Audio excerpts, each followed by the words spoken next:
Well, tonight, questions are growing over the future of Charlotte's data center policies after a newly formed data center task force met last night. Some city leaders and community advocates say they were left out of the process. WCNC Charlotte's Anna King joins us from the Government Center in Uptown, where people are asking for more transparency.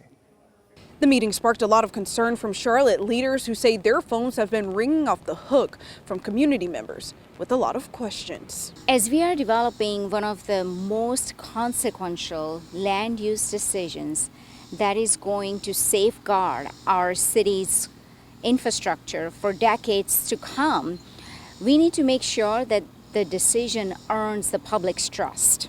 Just weeks ago, Charlotte City Council unanimously approved a 150-day pause on new data center applications, saying this would give the city time to listen to the community, study the facts, and create thoughtful policy.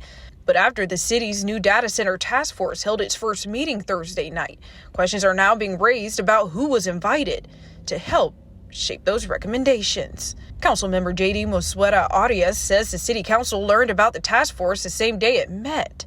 In a Facebook post, he says he supports the work, but is concerned about what he calls a lack of communication, transparency, and public engagement. He asked the city to explain who was selected, how members were chosen, and how residents from impacted communities can still have a voice. Those concerns are also coming from the community advocacy group Action NC.